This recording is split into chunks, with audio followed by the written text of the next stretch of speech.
Hello दोस्तों, मैं जयपाल सिंह स्वागत करता हूं exam online classes YouTube channel पे। हमारा टॉपिक चल रहा था कंपाउंड इंटरेस्ट, चक्रवृद्धि ब्याज। चक्रवृद्धि ब्याज की हमारी पहली क्लास हमारी कंप्लीट हो गई है। उस क्लास में हमने सिर्फ थ्योरी पढ़ी है कि किस तरह से चक्रवृद्धि ब्याज का कंसेप्ट होता है, उसको किस तरह से पढ़ा जाता है, किस तरह से उसको समझा जाता है।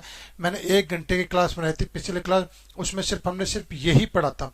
आज की क्लास में हम क्वेश्चन करेंगे, लेकिन क्वेश्चन से पहले आपके 2 कंसेप्ट और रह गए थे। वो 2 कंसेप्ट आपको और क्लियर कर देता हूँ ताकि आपको इजीली चक्रवृद्धि ब्याज के सारे कंसेप्ट आपके क्लियर हो जाए। उसके बाद फिर हम आपको क्वेश्चन कराएंगे, और क्वेश्चन के मैं आपको बता रहा हूँ कि मैं ये आपको गारंटी देता हूँ कि शायद यूट्यूब के इतिहास में इतने वैरायटी के क्वेश्चन और इतने क्वेश्चन आपको कहीं नहीं मिलेंगे जितना मैं आपको प्रोवाइड कराऊंगा। आपको बहुत सारे क्वेश्चन और इतने टाइप के, इतने वैरायटी के क्वेश्चन, आप लगातार इस चैनल में बने रहोगे तो ये मेरा दावा है कि आपका मैथ, रेलवे, एनटीपीसी का तो कहीं नहीं जाना, आपके पूरे के पूरे क्वेश्चन सही होंगे। तो चलिए शुरू करते हैं। हमारा जो टॉपिक है कंपाउंड इंटरेस्ट। तो कंपाउंड इंटरेस्ट में जो हमारा जो 2 आपके कंसेप्ट रह गए थे, वो कौन से कंसेप्ट रह गए थे उनकी हम बात कर लेते हैं। तो देखिए, यहाँ पे मैंने आपको बताया था कि जो साधारण ब्याज होता है एसआई, ये बढ़ता है आपका प्लस की फॉर्म में, ठीक है ना। लेकिन जो आपका सीआई होता है, वो सीआई किस में जाता है भाई आपका, वो बढ़ता है आपका गुना की फॉर्म में। गुना की फॉर्म में मेरा मतलब क्या है, जो आपका सीआई होता है वो होता है आपका गुणोत्तर श्रेणी में, जीपी की फॉर्म में चलता है। जैसे a a r square, AR cube, इस तरह से आगे तक।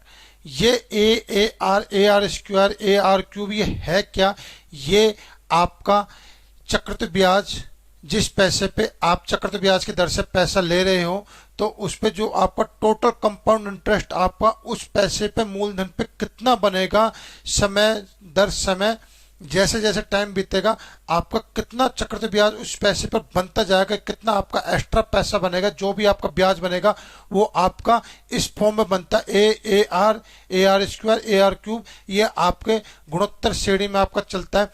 तो इसमें एक बात ध्यान रखना कि देखिए, यहाँ पे जो ये आपका बीच का पद है, ये जो बीच का पद होता है, ये क्या होता है, मैं आपको इसके ऊपर क्वेश्चन कराऊंगा, क्वेश्चन से आपको समझ में आ जाएगा। मुझे पता है इसमें आपको समझना बहुत मुश्किल हो जाएगा इसको। देखिए यहाँ पे जो आपका बीच का पद है, ये क्या होता है आपका भाई, आपको पता है गुणोत्तर श्रेणी में क्या होता है। जो बीच का पद होता है, जो आपका मिड पद होता है, मिड टर्म, अगर हम निकालें तो क्या होता है भाई आपका, रूट लास्ट टर्म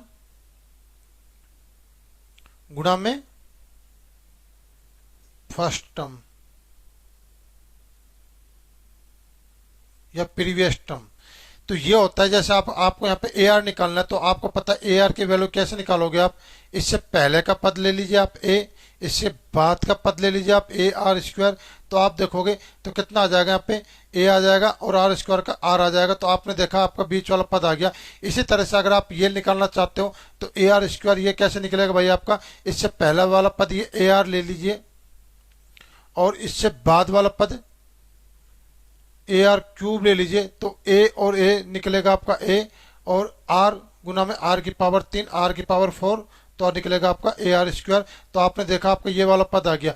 ये एक्चुअल में है क्या, कि इसमें ये कहता है कि गुणोत्तर श्रेणी में, या फिर आप ये कह सकते हो कि कंपाउंड इंटरेस्ट में, जैसे आपका सेकंड ईयर में जो आपका जो ब्याज बनेगा, सेकंड ईयर में जो आपका चक्रवृद्धि ब्याज बनेगा, वो चक्रवृद्धि ब्याज आपका पहले साल का ब्याज और तीसरे साल के ब्याज का अंडर रूट होता है। या फिर आप ये कह सकते हो कि जो आपका तीसरे साल का जो ब्याज बनेगा, तीसरे साल का जो आपका चक्रवृद्धि ब्याज बनेगा, वो दूसरे साल का चक्रवृद्धि ब्याज और पांचवें साल का चक्रवृद्धि ब्याज का अंडर रूट होता है। तो वो आपका चौथे साल का ब्याज निकल जाएगा। जैसे अगर मैं इस पर आपको क्वेश्चन कराऊं, तो क्वेश्चन हम करते हैं कि जैसे एक क्वेश्चन आ जाए, मान लो आपके सामने क्वेश्चन इस तरह से आ जाए कि तीसरे वर्ष का सीआई आपको दे दिया, माना कि कितना दे दिया आपको, 120 रुपये दे दिया, और आपको दे दिया तीसरा वर्ष, मतलब क्या आपका थर्ड ईयर, और आपको दे दिया यहाँ पे 5वें वर्ष का सीआई,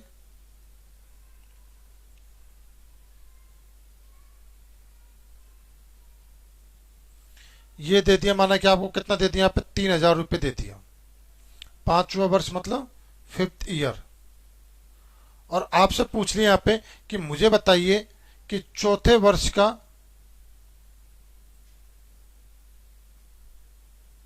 CI क्या होगा। ये आपके सामने क्वेश्चन आ जाए, चौथे वर्ष का CI क्या होगा 4th ईयर का। याद रखना मैंने चौथा वर्ष बोला है, ना कि 4 साल बोला। 4 वर्ष का CI और चौथे वर्ष का CI, इनमें रात दिन का फर्क है। तीसरे वर्ष का CI और 3 वर्ष के CI, इनमें रात दिन का फर्क है। इस बात पर ध्यान देना। अब देखिए चौथे वर्ष का CI निकालना है आपको। तो देखिए यहाँ पे चौथे वर्ष का CI आपको पता है कि तीसरे वर्ष का CI और 5वें वर्ष का CI जो होगा उनका अंडर रूट होगा, जो मैं आपको पहले ये समझा चुका हूँ कि आपसे पूछा है चौथे वर्ष का ये CI पूछा है, तो मतलब आप तीसरे वर्ष का ये CI लोगे और 5वें वर्ष का जो आपका ये CI बनता है इसको लोगे, आप इसका अंडर रूट करोगे तो आपका चौथे वर्ष का CI आ जाएगा। मतलब आपका तीसरे वर्ष का CI कितना दिया हुआ है आपको यहाँ पे 120 और 5वें वर्ष का CI दिया गया है आपको 3000। तो इनका अंडर रूट ले लीजिए आप, आपका आ जाएगा यहाँ पे 4th ईयर का CI आ जाएगा। तो देखिए यहाँ पे 1 0 3 0 तो 4 0 है, तो कट के कितने आएंगे भाई आपके यहाँ पे 2 0 आएंगे, ठीक है। और 12 तिया 36, 36 का अंडर रूट कितना होता है 6, तो आपका आ जाएगा 600 रुपये। ये क्या हो जाएगा आपका आंसर हो जाएगा। तो चौथे वर्ष का जो CI आएगा आपका कितना आएगा यहाँ पे 600 रुपये आएगा। तो मैं आपको ये चीज़ समझाना चाहता हूँ, उम्मीद है जो आपको मैं कंसेप्ट समझाना चाहता हूँ आपको इस क्वेश्चन से क्लियर हो गया, कोई दिक्कत नहीं। चलिए एक और जो आपका कंसेप्ट रह गया था उसकी बात करते हैं हम यहाँ पे। तो देखिए यहाँ पे जो आपका एक और कंसेप्ट था, बहुत इंपॉर्टेंट कंसेप्ट है, उसकी बात करते हैं हम यहाँ पे। तो देखो यहाँ पे अगर आपका रेट ऑफ इंटरेस्ट, सवाल ये है कि जो आपका रेट ऑफ इंटरेस्ट माना है कि आपको 10% दिया गया है। 10% मतलब 1/10 हो गया, मतलब जो आपका पैसा बनेगा वो 10 रुपये पे कितना बन रहा है भाई आपका 11 रुपये बन रहा है। और अगर आपका टाइम पीरियड, समय का गैप अगर आपका 1 वर्ष हो, जो टाइम गैप है, टाइम गैप कितना हो आपका 1 वर्ष, 1 वर्ष टाइम गैप। टाइम गैप से मतलब क्या है, 1 वर्ष में मतलब क्या है कि तीसरे वर्ष से चौथे वर्ष तो 1 साल का अंतर, 8वें वर्ष से 9वें वर्ष 1 साल का अंतर, 12वें वर्ष से 13वें वर्ष 1 साल का अंतर। तो मैं इस तरह टाइम गैप की बात कर रहा हूं। अगर वो आपका 1 साल हो तो जो आपका रेट ऑफ इंटरेस्ट दर का जो आपका अनुपात चल रहा है 10 से 11, जो ये आपका 10 से 11 जो अनुपात है, इसी अनुपात में 10 से 11 के इसी अनुपात में आपका उसी टाइम पीरियड में जो आपकी ब्याज बनेगी, तो ब्याज फर्स्ट से आपका ब्याज सेकंड, ये आपका अनुपात क्या रहेगा आपका सेम रहेगा। सेम से मतलब क्या है 10 से 11 ही रहेगा। उसी टाइम पीरियड में आपका मूलधन से फर्स्ट और ये मूलधन आपका जो सेकंड बनेगा, ब्याज जुड़ के जो आपका मूलधन सेकंड बन जाता है, ये भी क्या रहेगा आपका 10 से 11 रहेगा। और आपका मूलधन से और जो मिश्र धन का अनुपात है वो भी क्या रहेगा आपका 10 से 11 रहेगा। ये बात आप ध्यान रखना। अगर आपका टाइम गैप आपका 1 वर्ष है तो कैसे इसको हम कैसे समझ सकते हैं, तो आपको मैं एग्जांपल से इस चीज को क्लियर कर देता हूं। देखिए यहाँ पे माना कि आपका प्रिंसिपल है कितना आपका यहाँ पे 100 रुपये। मैं क्वेश्चन ले लेता हूं। यहाँ पे प्रिंसिपल आपका 100 रुपये और टाइम दिया हुआ आपका माना कि यहाँ पे कितना 2 वर्ष, और दर दे रखे माना कि कितनी भाई मेरे यहाँ पे 10%। डाटा मैं इसलिए इजी लेता हूं क्योंकि इजी डाटा लेंगे तो हमको कंसेप्ट जल्दी समझ में आ जाएंगे। अगर आप माना कि हार्ड डाटा ले लोगे, टिपिकल वैल्यू ले लोगे, तो आप कंसेप्ट आप समझा नहीं पाओगे, सिर्फ हम उसमें कैलकुलेशन करते रह जाएंगे। इसलिए कैलकुलेशन से बचने के लिए मुझे आपको फिलहाल कंसेप्ट आपको समझाना है। कैलकुलेशन करने के लिए इतने टिपिकल डाटा के क्वेश्चन मैं आपको कराऊंगा, आप देखते रह जाओगे। जितने क्वेश्चन शायद आपने किसी बुक में नहीं पढ़ोगे, इतने क्वेश्चन और इतने अच्छे हाई लेवल के क्वेश्चन कराऊंगा आपको। पहले मैं बिल्कुल 0 लेवल से शुरुआत करूंगा, तो शुरुआत है, उसके बाद फिर हम अच्छे क्वेश्चन करेंगे। तो देखिए हम इस कंसेप्ट की बात करते हैं। टाइम गैप आपका कितना भैया आपका यहाँ पे 1 वर्ष। तो देखो यहाँ पे अगर मैं 2 वर्ष का वेन डायग्राम बनाऊं यहाँ पे, तो आप देखोगे यहाँ पे 100 रुपये पर पहले साल का जो मेरा पैसा बनता है 10% की दर से 10 रुपये, और यहाँ भी कितना आ जाएगा आपका 10, और इस 10 पे भी 10% की दर से जो पैसा बनेगा वो बनेगा आपका यहाँ पे 1 रुपया। मैं आपसे क्या कह रहा था कि अगर आपका रेट ऑफ इंटरेस्ट 10%, मतलब 1/10, 10 से 11 आपका पैसा इसके अकॉर्डिंग बन रहा है, तो जो आपकी जो ब्याज है वो ब्याज पहले साल के ब्याज और दूसरे साल के जो ब्याज होगी वो भी 10 से 11 होगी। तो देखिए आप यहाँ पे मुझे बताइए, मैं पहले ये ले लेता हूँ ब्याज का रेशो, आपको समझा देता हूँ। तो देखिए यहाँ पे अगर मैं ब्याज की बात करूं तो आप देखोगे यहाँ पे फर्स्ट ईयर का जो मेरा ब्याज होगा और सेकंड ईयर का जो मेरा ब्याज होगा, आपने देखा टाइम पीरियड 2 से 1, मतलब 1 वर्ष का मेरा गैप ले लिया मैंने, टाइम गैप, बिल्कुल सही है।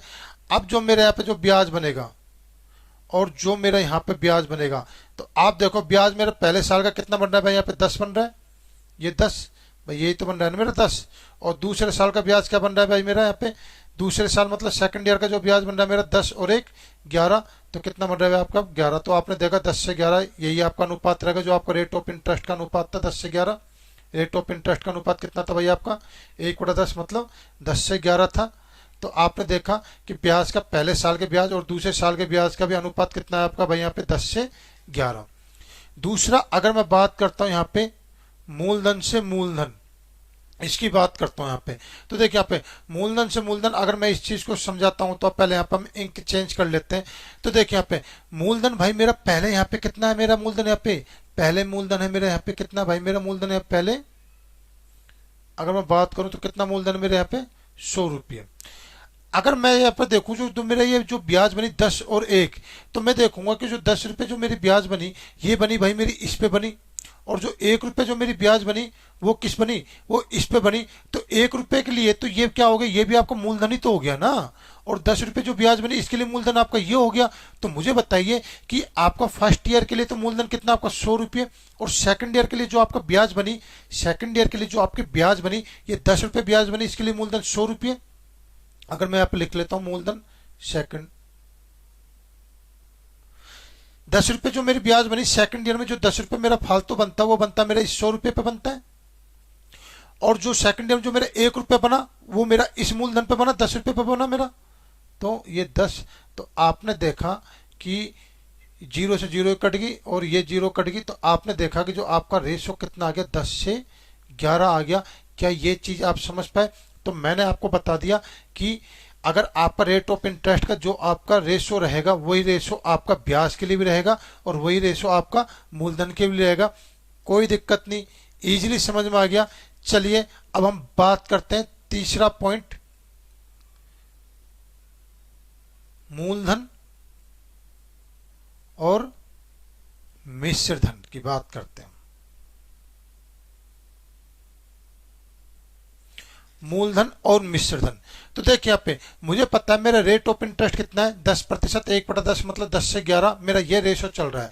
तो देखो यहाँ पे अगर मैं यहाँ पे मूलधन की बात करता हूँ, तो मूलधन की अगर मैं बात करता हूँ तो देखो मेरे यहाँ पे जो मूलधन है वो कितना है भाई मेरे यहाँ पे, सॉरी 1 मिनट रुके, मूलधन मेरे यहाँ पे कितना है भाई, यहाँ पे मेरा मूलधन है कितना 100 रुपये, ठीक है ना। और अगर ये मेरा पहले साल का मूलधन है, और अगर मैं ये देखूंगा कि इस पे जो मेरा ब्याज बना ये 10 रुपये मेरे ये ब्याज बना और इस पे मेरे 1 रुपये ब्याज बना, तो टोटल जो मेरा यहाँ पे ये ये आपका ब्याज बना 100 रुपये पे मेरा जो क्या कहते हैं ये 100 रुपये पे जो मेरा ब्याज बना कितना बना यहाँ पे मेरा 10 रुपये ब्याज बना। तो 100 रुपये पे 10 रुपये ब्याज बना, तो मेरा मिश्र धन कितना हो गया 100 + 10 कितना आ जाएगा भाई आपको यहाँ पे 110 आ जाएगा। ये चीज क्लियर होगी। और देखिए यहाँ पे अब देखो यहाँ पे अब मुझे बताइए कि देखो यहाँ पे अब अगर जैसे मैं यहाँ पे बात करता हूँ, अगर मैं एक और ले लेता हूँ यहाँ पे रेशो, जैसे इससे और क्लियर हो जाएगा आपका ये मूलधन और ये हो गया आपका मिश्र धन, इससे और ज्यादा क्लियर हो जाएगा आपका। देखो यहाँ पे और अगर मैं दूसरे साल के लिए आता हूँ तो मेरा मूलधन 100 रुपये भी है और मेरा ये मूलधन ये भी कितना, मेरा मूलधन यहाँ पे 10 रुपये है। तो मूलधन मेरा कितना यहाँ पे 100 रुपये प्लस का 10 रुपये ये मेरा मूलधन है। और अगर मैं ब्याज की बात करूं तो 100 रुपये पे मेरा ब्याज बना ये मेरा 10 रुपये, 10 रुपये में मेरा ब्याज बना ये 1 रुपया, और इस 100 रुपये पे मेरा ब्याज ये 10 रुपये बना। तो इस तरह से जो मैं मिश्र धन कह सकता हूँ, मिश्र धन मेरा क्या है, मूलधन 100 रुपये, ये ब्याज 10, ये ब्याज 10 और ये ब्याज मेरा 1 रुपया। तो आपने देखा कि यहाँ पे जो रेशो आएगा कितना आएगा आपका 10:11 आएगा। यहाँ पे मेरा रेशो मूलधन और मिश्र धन का रेशो। और यहाँ भी देखूंगा मैं 100 और 10 कितना हो गया मेरा 110, और 100 10 110 120, और ये कितना आ गया मेरे यहाँ पे 121। तो अगर आप इसको 11 से काटोगे तो 10 और सॉरी 121 है ना ये, और 11 से इसको काटोगे तो 11। तो यहाँ भी जो मेरा रेशो आएगा कितना आएगा 10:11 आएगा। तो आपने देखा कि 10:11 मेरा जो रेट ऑफ इंटरेस्ट का जो रेशो था वही आपका ब्याज में 10:11 चला, वही आपका मूलधन से मूलधन में चला, और वही आपका मूलधन से मिश्र धन में चला। तो मैंने एक बात देख ली कि चक्रवृद्धि ब्याज में जो आपका रेट ऑफ इंटरेस्ट का जो आपका रेशो चल रहा है, तो टाइम गैप 1 वर्ष के लिए, क्या 3 से 4 वर्ष के लिए, तीसरे से चौथे वर्ष के लिए, क्या छठे से सातवें वर्ष के लिए, क्या 8वें से 9वें वर्ष के लिए जो मेरा ब्याज से ब्याज का रेशो सेम होगा, और मेरा मूलधन का रेशो, मूलधन से मूलधन का ये भी रेशो क्या रहेगा भाई मेरे यहाँ पे सेम रहेगा, और मेरा मूलधन से मिश्र धन का जो मेरा रेशो है, सिर्फ टाइम गैप अगर आपका 1 वर्ष हो तो जो ये रेशो है ये रेशो भी क्या रहेगा मेरे यहाँ पे सेम रहेगा। लेकिन इसके लिए जो शर्त है, शर्त क्या है आपकी कि टाइम गैप, या आप बोल सकते हो समय का अंतर, समय का अंतर कितना होना चाहिए भाई आपका यहाँ पे 1 वर्ष होना चाहिए। तो ये आपका इंपॉर्टेंट कंसेप्ट था। तो उम्मीद है आपको समझ में आ गया। चलिए अब हम बात करते हैं कौन से क्वेश्चन पे।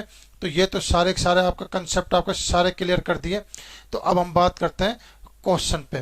तो क्वेश्चन अगर जिन्होंने पहले से चक्रवृद्धि ब्याज पढ़ रखा है तो उनको तो समझ में आ जाएगा। जिन्होंने कभी चक्रवृद्धि ब्याज नहीं पढ़ा या जिनको चक्रवृद्धि ब्याज में थोड़ा कम कंसेप्ट है तो मेरी पहली वाली क्लास देख लेना। पहली वाली क्लास देखने के बाद ही मेरे जो क्वेश्चन कराता हूँ वही आपको यहाँ पे समझ में आएंगे।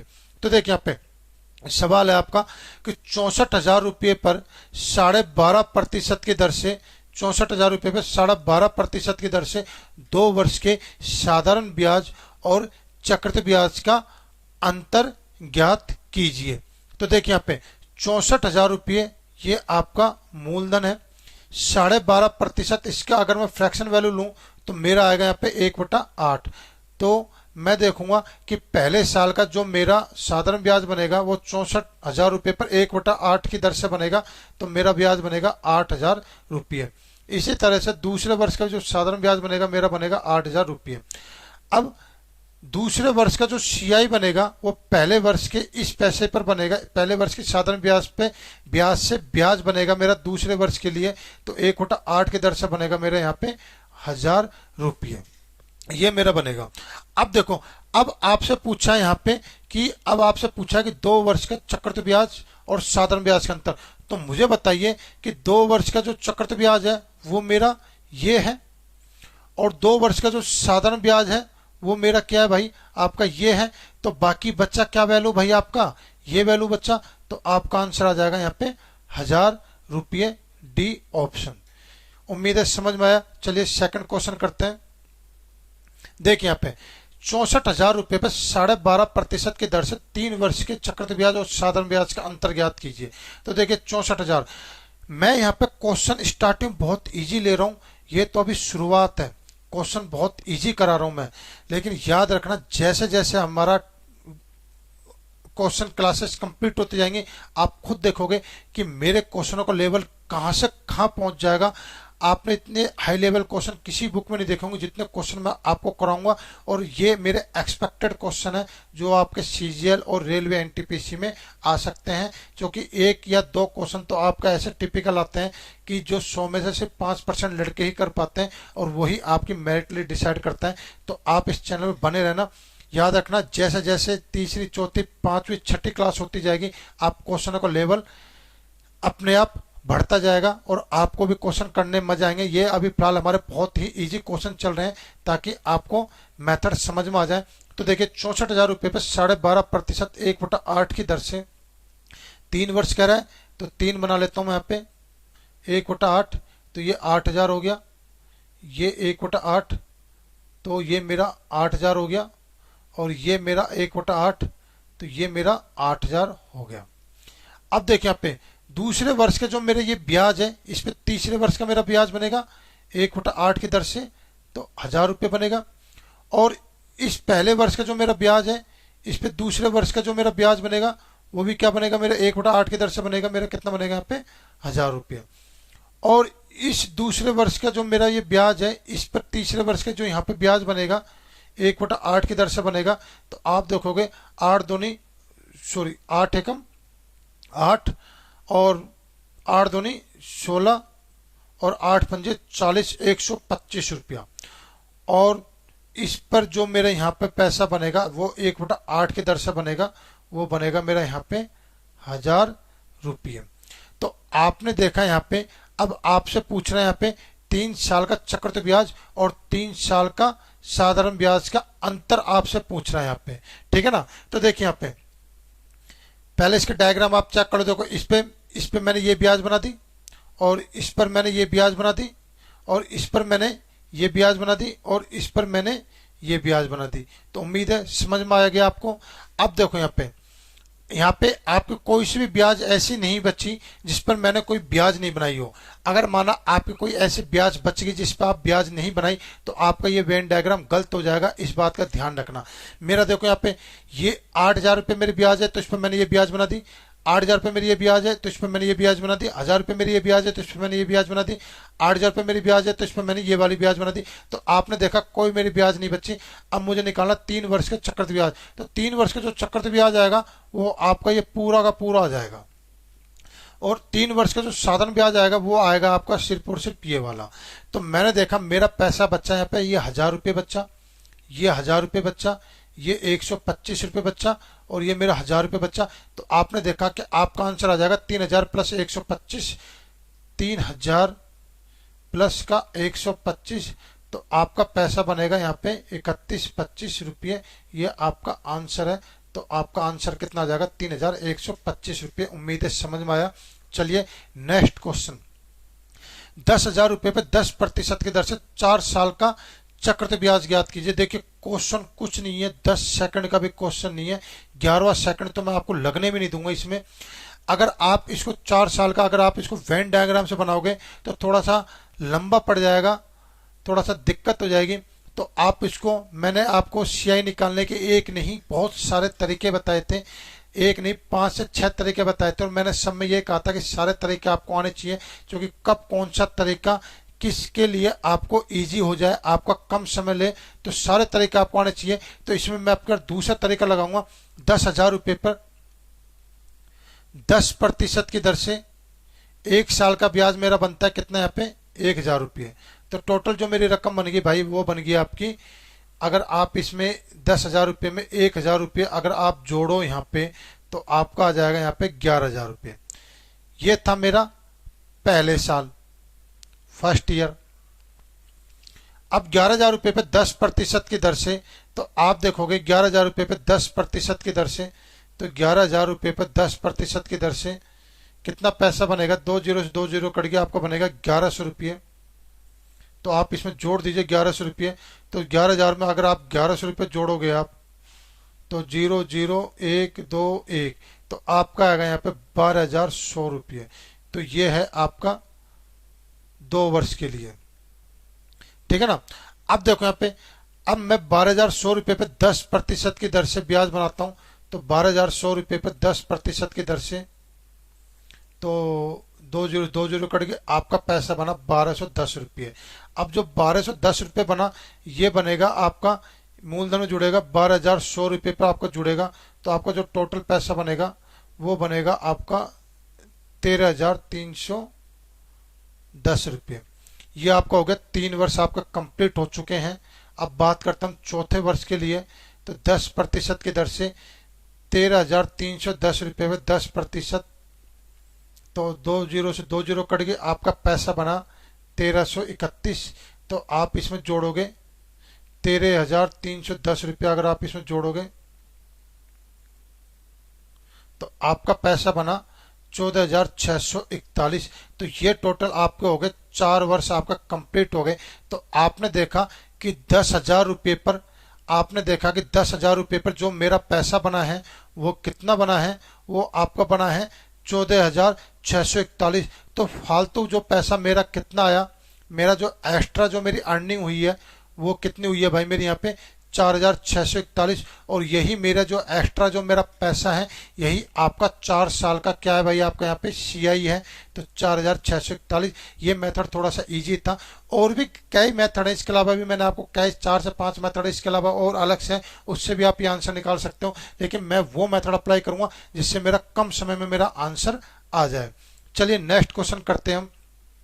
यदि 2 वर्षों के लिए चक्रवृद्धि ब्याज 10% की दर से 210 रुपये है। अच्छा, चक्रवृद्धि ब्याज 210 रुपये है, तो मूलधन ज्ञात कीजिए। तो ये क्वेश्चन है। तो देखिए यहाँ पे आपको यहाँ पे मूलधन नहीं दे रखा, लेकिन आप एक बात ध्यान रखना, ये मेरा खुद का एक्सपीरियंस है कि साधारण ब्याज का क्वेश्चन हो क्या चक्रवृद्धि ब्याज का क्वेश्चन हो, शुरुआत आप हमेशा मूलधन से ही करोगे। आप मूलधन कुछ भी मानो, हालांकि मूलधन मानने के लिए भी कुछ बाउंडेशन है, कुछ नियम और शर्तें हैं कि आप मूलधन वो मानो जो आपका आसानी से आपका कैलकुलेशन हो जाए। तो मूलधन हमेशा मल्टीपल में मानते हैं, किसके मल्टीपल में वो आपको बता दूंगा, लेकिन शुरुआत आप हमेशा मूलधन से ही करना। तो देखते हैं हम किसके मल्टीपल मानेंगे। तो देखिए यहाँ पे 10% है, 10% होता है आपका 1/10, ये होता है। तो जो नीचे वाली संख्या है ना, आप इसकी 10 को पकड़ लो, आपको मूलधन मानना है, हमको मूलधन मानना पड़ेगा। तो आपका समय कितना दे रखा है, 2 वर्ष। तो जो मैं मूलधन मानूंगा, इस 10 का आप कर दो स्क्वायर, हालांकि 10 का आप क्यूब कर दो, क्या 10 की पावर 4 ले लो कि 10 की पावर 5 ले लो, आंसर सबसे आ जाएगा। लेकिन 2 वर्ष है तो 10 की पावर स्क्वायर कर दूंगा मैं, ताकि मेरा आसानी से आ जाए, मुझे ज़्यादा कैलकुलेशन ना करनी पड़े।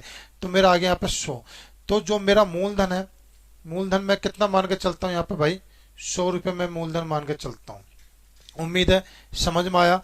चलिए 10% मतलब 1/10% की दर से समय 2 वर्ष है तो 2 डंडे खींचूंगा। 1/10 की दर से मेरा पैसा बनता है, पहले साल का साधारण ब्याज 10 रुपये, दूसरे साल का भी साधारण ब्याज कितना बन रहा है भाई मेरा, 10 रुपये। अब दूसरे साल का जो मेरा चक्रवृद्धि ब्याज बनेगा, यहाँ से चक्रवृद्धि ब्याज शुरू होता है, तो इस ब्याज पे ये ब्याज बन के मेरा बनेगा यहाँ पे 1 रुपया। उम्मीद है समझ में आया। अब देखिए यहाँ पे मैं कहता हूँ कि जो मेरा 2 साल का जो मेरा यहाँ पे CI बनता है, वो बनता है मेरा 10, 10 और 1, 21 रुपये। लेकिन सवाल कह रहा है कि CI जो है वो है आपका 210 रुपये। तो 1 यूनिट बराबर कितना आ गया भाई, यहाँ पे मेरा 1 यूनिट बराबर आ गया मेरे यहाँ पे 10 रुपये, मेरे यहाँ पे 1 यूनिट आ गया। 1 यूनिट जो 10 रुपये आया, ये मेरा एक मल्टीपल आ गया। सवाल में बैठी हर वैल्यू इसके मल्टीपल में होगी। जो मैंने मूलधन माना था वो आप इसके मल्टीपल से गुणा कर दो, 10 से गुणा कर दो, आपका आंसर आ जाएगा 1,000 रुपये। तो आपका मूलधन है आपका यहाँ पे 1,000 रुपये। आप चाहे तो यहाँ पे 10 की पावर आपने स्क्वायर माना था, आप 10 की पावर क्यूब ले लो, मतलब आप 1,000 रुपये मूलधन लेकर चल लो, जब भी आपका आंसर आ जाएगा कोई दिक्कत नहीं है। आप 10 की पावर 4, 10,000 ये मूलधन ले लो, जब भी आपका आंसर आ जाएगा, आपका आंसर कभी गलत नहीं होगा। अगला क्वेश्चन, दूसरे वर्ष के लिए चक्रवृद्धि ब्याज 12.5% वार्षिक दर से 72 रुपये। दूसरे वर्ष के लिए तो मूलधन ज्ञात कीजिए। ध्यान देना, यहाँ पे आपको दे रखा है यहाँ पे सेकेंड ईयर, 2 ईयर नहीं, सेकेंड ईयर, 2 वर्ष नहीं, दूसरा वर्ष, ध्यान रखना। तो 12.5%, 1/8, 2 वर्ष की बात कर रहा है, तो मैं जो मूलधन लूंगा वो लूंगा मैं 64 रुपये। तो मूलधन है मेरे यहाँ पे 64 रुपये, ये क्या मेरे यहाँ पे मूलधन है, ठीक है ना, ये मैंने माना। अब देखिए यहाँ पे 12.5% मतलब 1/8, 12.5% मतलब 1/8, तो 8 रुपये मेरा ब्याज बन गया, ये 8 रुपये मेरे यहाँ पे ब्याज बन गया। इस 8 पे 12.5% मतलब 1/8 की दर से ये मेरा 1 रुपये मेरा ब्याज बन गया।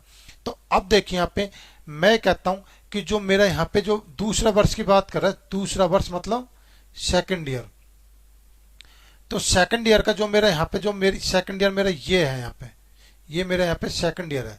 तो सेकंड ईयर का जो मेरा CI है वो है मेरा 9 रुपये, लेकिन सवाल में दे रखा कितना दे रखा भाई आपका 72 रुपये।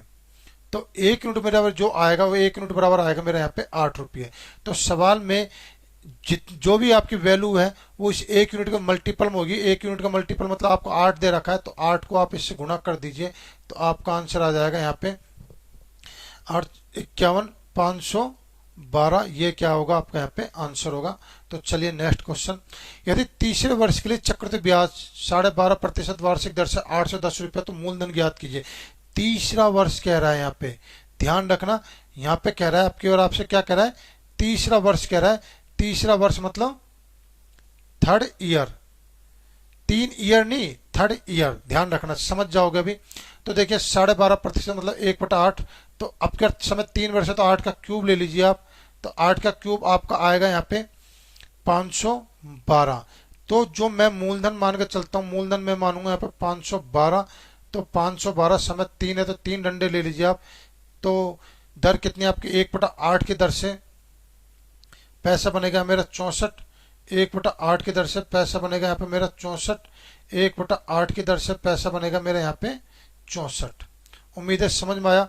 फिर इस पर 1/8 की दर से जो मेरा पैसा बनेगा वो 8 रुपये, इस पर 1/8 की दर से जो मेरा पैसा बनेगा वो 8 रुपये, और इस पर 1/8 की दर से जो मेरा पैसा बनेगा वो 1 रुपया, और इस पर 1/8 की दर से जो पैसा बनेगा मेरा वो बनेगा मेरा यहाँ पे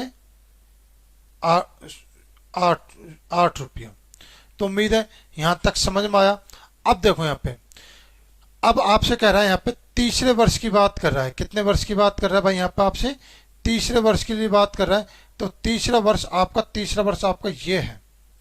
तो तीसरा वर्ष के लिए जो मेरा पैसा बनेगा 64 और 16 कितना हो जाएगा आपका 80 और 1 81। तो तीसरे वर्ष के लिए जो मेरा पैसा बनता है वो 81 बनेगा, लेकिन सवाल में यही पैसा आपका दे रखा 810 रुपये।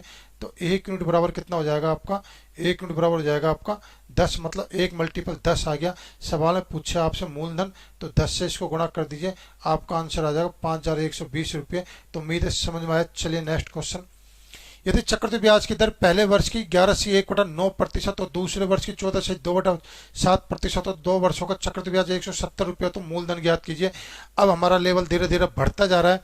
तो देखिए यहाँ पे पहले साल जो आपका पैसा बन रहा है ना, वो जो पहले साल जो आपका पैसा बना वो किस पे बना, वो बना आपका 11 से 1/9%, मतलब कितना आ जाएगा आपका यहाँ पे, आपका आ जाएगा यहाँ पे 1/9, इस दर से पैसा बन रहा है।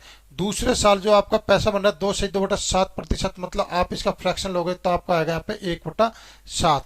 तो 2 वर्षों का चक्रवृद्धि ब्याज 170 रुपये, तो मूलधन ज्ञात कीजिए।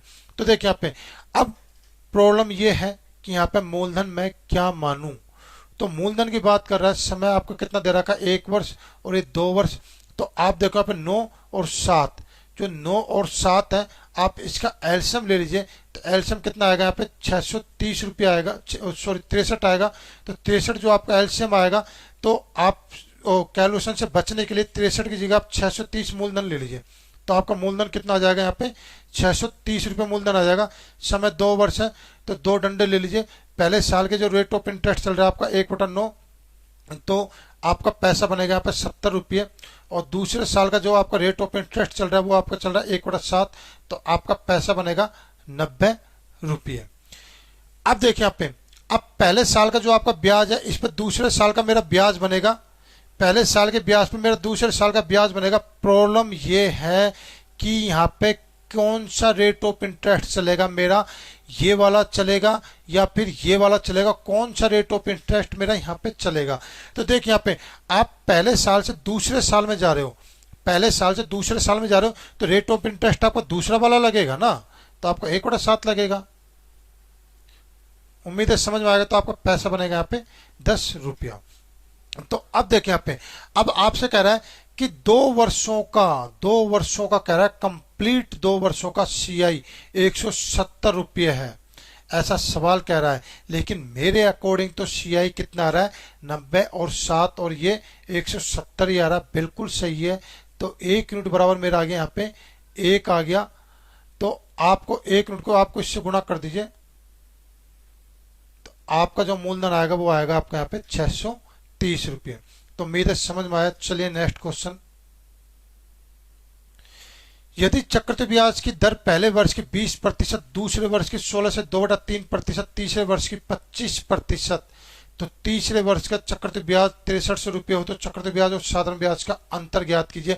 अब यहाँ से थोड़ा सा क्वेश्चन का हल्का सा लेवल अप हुआ है, और उम्मीद है आपको आने वाले समय में ऐसे ऐसे क्वेश्चन मिलेंगे जो यूट्यूब के इतिहास में नहीं, और बल्कि आपके जो आप बुक आप जो पढ़ रहे हो उसमें भी आपको क्वेश्चन नहीं मिलेंगे। ऐसे ऐसे क्वेश्चन आपको कराऊंगा, एक्सपेक्टेड क्वेश्चन। तो देखिए यहाँ पे, चलिए पहले हम दर का मैटर सोल्व करते हैं यहाँ पे। तो देखिए यहाँ पे पहले वर्ष की जो दर है आपके 20% मतलब 1/5। दूसरे वर्ष की जो दर है आपकी वो है 16 से 2/3% मतलब 1/6। तीसरे वर्ष की जो दर है वो है आपके 25% मतलब 1/4। तो दिक्कत ये है कि मैं मूलधन क्या मानूं यहाँ पे।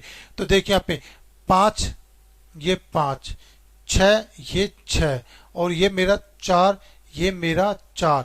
तो अगर आप इनका एलसीएम लोगे तो एलसीएम आपका इनका क्या आएगा। तो एलसीएम आप देखोगे कि इनका एलसीएम कितना आएगा भाई मेरे यहाँ पे।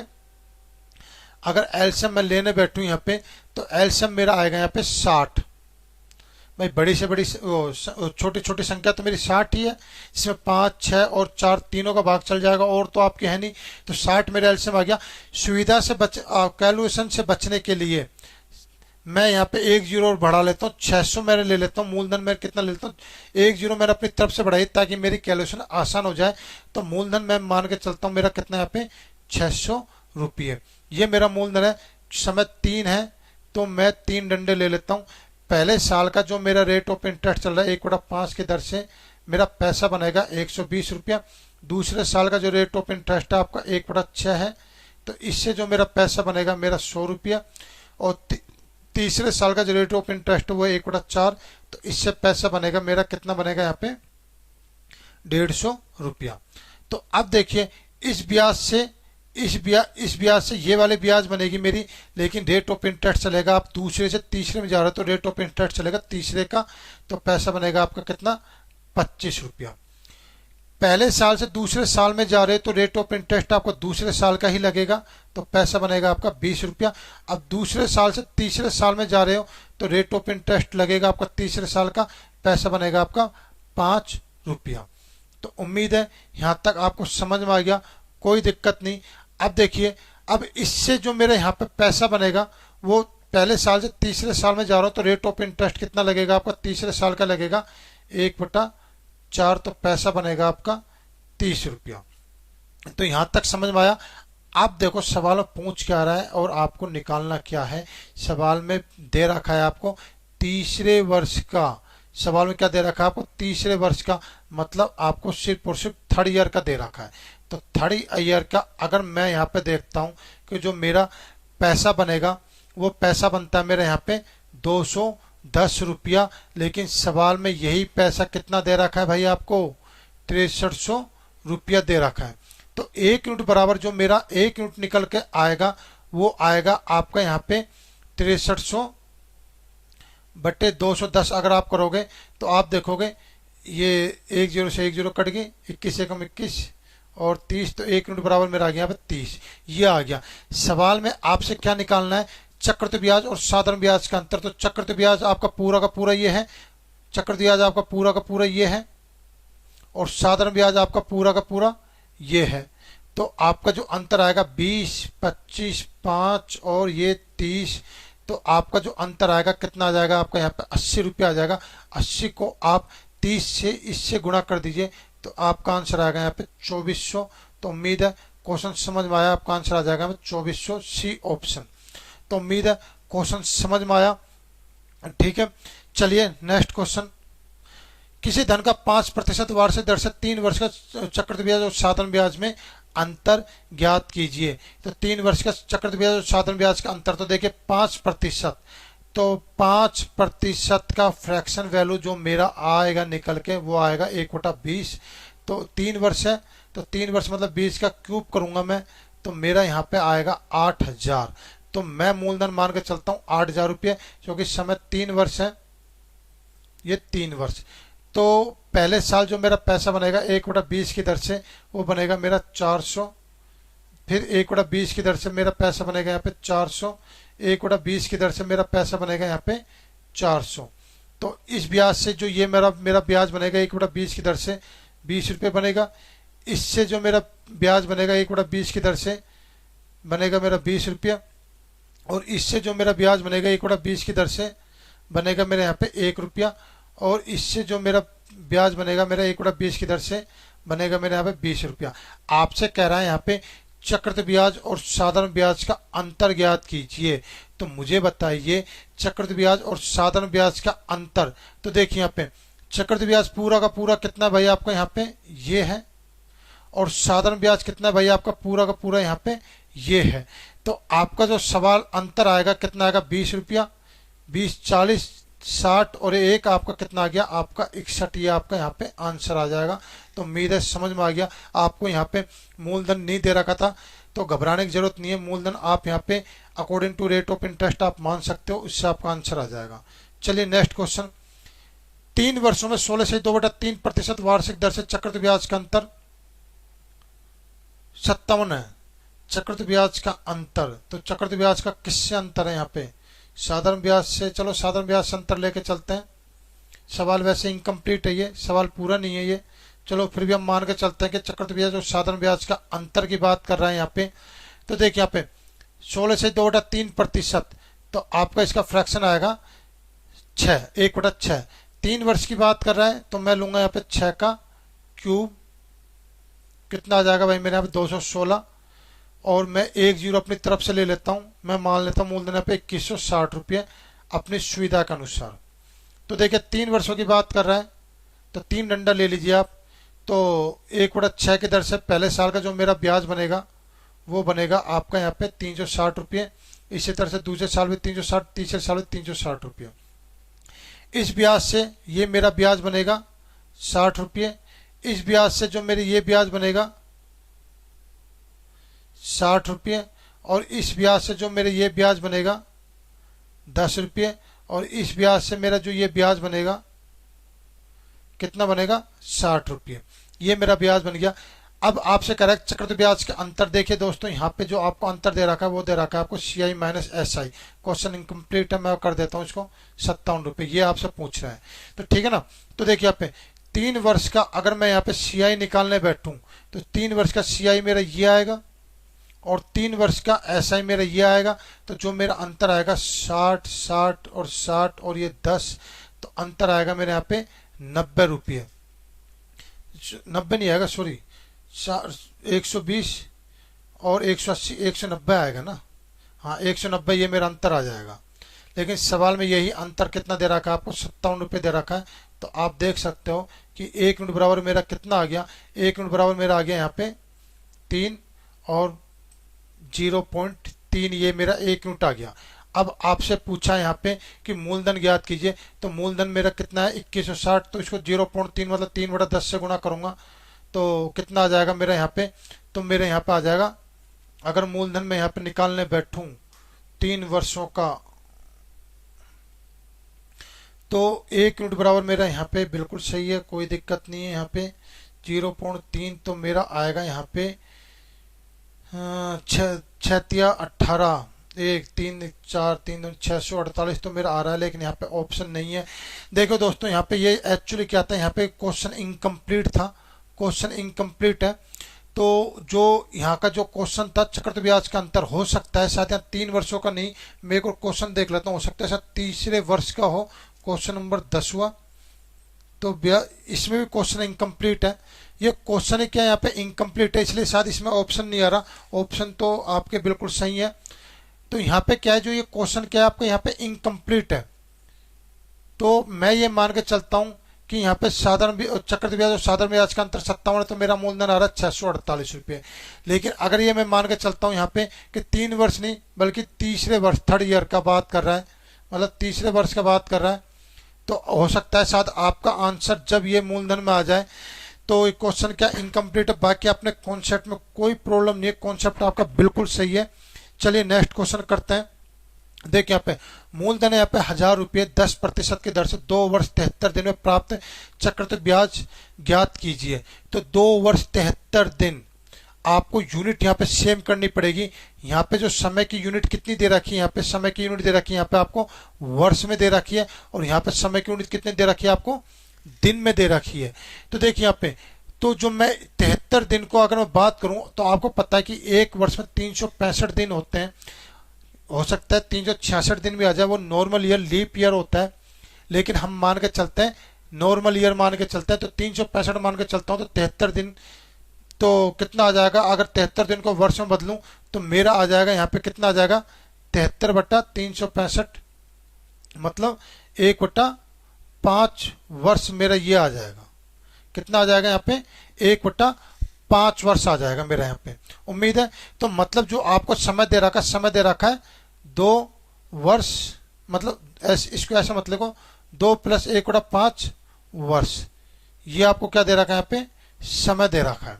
तो अब देखिए यहाँ पे चक्रवृद्धि ब्याज हमको ज्ञात करना है, तो 1000 रुपया ये आपका मूलधन दे रखा है, जो कि 3 वर्ष कंप्लीट नहीं हो रहा लेकिन तीसरे वर्ष में जा तो रहा है ना, तो इसलिए 3 डंडे लेंगे। 10% मतलब 1/10 की दर से ये आपका 100 रुपये ब्याज, यहाँ भी 100 रुपये ब्याज, और यहाँ भी कितना हो गया आपका 100 रुपये ब्याज हो गया। तो 1 मिनट थोड़ा सा मैं इसको मिटा लेता हूँ यहाँ पे इस जीरो को। तो देखिए यहाँ पे इस जीरो को हमने यहाँ पे मिटा लिया, तो मैं यहाँ पे लिख लेता हूँ ये 100 रुपये। अब 1/10 की दर से 1/10 की दर से आपका पैसा बन रहा है, या 10% की दर से 1/10 की दर से आपका पैसा बनेगा यहाँ पे 10 रुपया। यहाँ पे 1/10 की दर से आपका पैसा बनेगा यहाँ पे 10 रुपया, और यहाँ पे पैसा बनेगा आपका 1/10 की दर से पैसा बनेगा यहाँ पे 1 रुपया, और यहाँ पे बनेगा आपका पैसा 1/10 की दर से आपका पैसा बनेगा यहाँ पे 10 रुपया। ये है आपका। तो अब देखो, अब यहाँ से थोड़ा सा क्वेश्चन में टर्निंग पॉइंट आपका शुरू हो रहा है। यहाँ से थोड़ा क्वेश्चन में टर्निंग पॉइंट है, ध्यान देना। आपसे कह रहा है कि 2 वर्ष, तो मुझे बताइए 2 वर्ष तो आपका कंप्लीट हो चुका है, 2 वर्ष तो मैंने यहाँ पे कंप्लीट कर चुके हैं। तो 2 वर्ष में तो जो मेरा पैसा बना वो कितना बन गया, मेरा पैसा यहाँ पे 210 रुपये बन गया।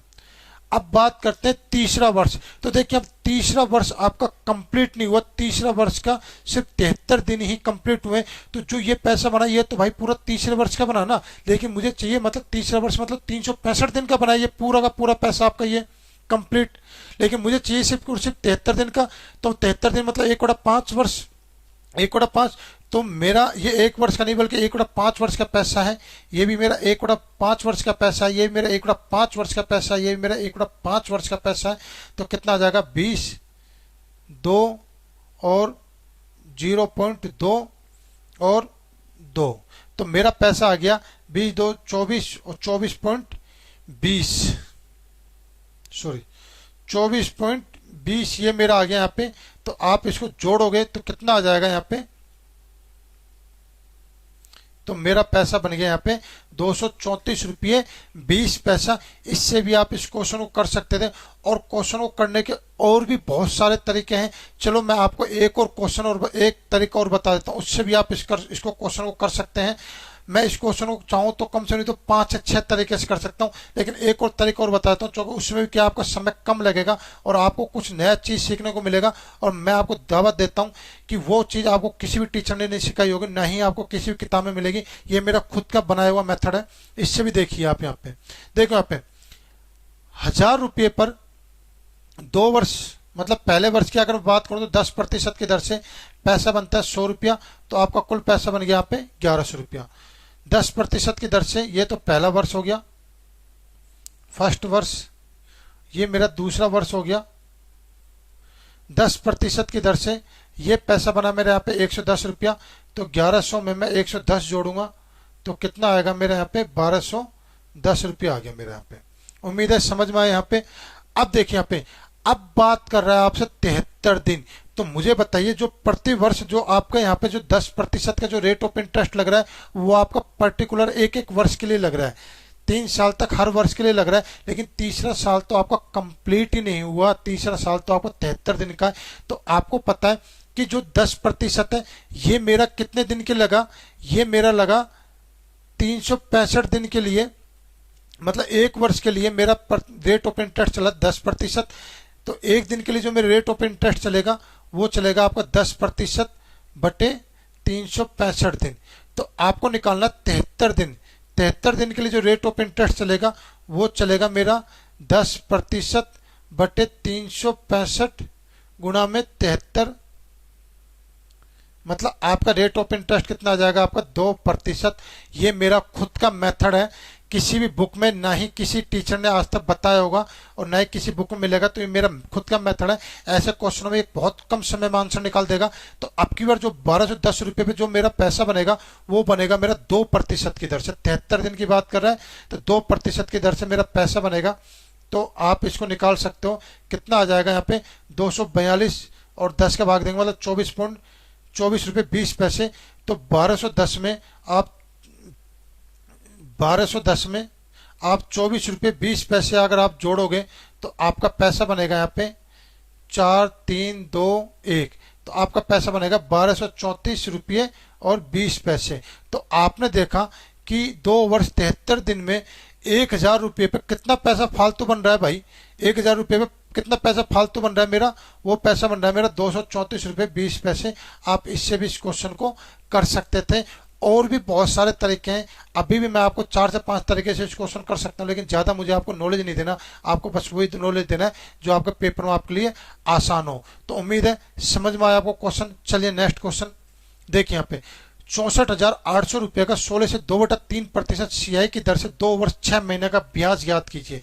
तो देखिए यहाँ पे 2 वर्ष 6 महीने, 2 वर्ष 6 महीने। तो यहाँ पे आपका तीसरा वर्ष कंप्लीट नहीं हो रहा बल्कि आपका आधा साल ही हो रहा है, मतलब 6 महीने बीत रहे हैं। तो कितना आ जाएगा, आप इसको क्या लिख सकते हो 1/2 वर्ष। तो जो मेरा टोटल टाइम पीरियड कितना हो जाएगा भाई, मेरा टोटल टाइम पीरियड हो जाएगा 2 + 1/2 वर्ष। ये मेरा क्या हो जाएगा टोटल टाइम पीरियड। तो आप इसको कर सकते हो यहाँ पे।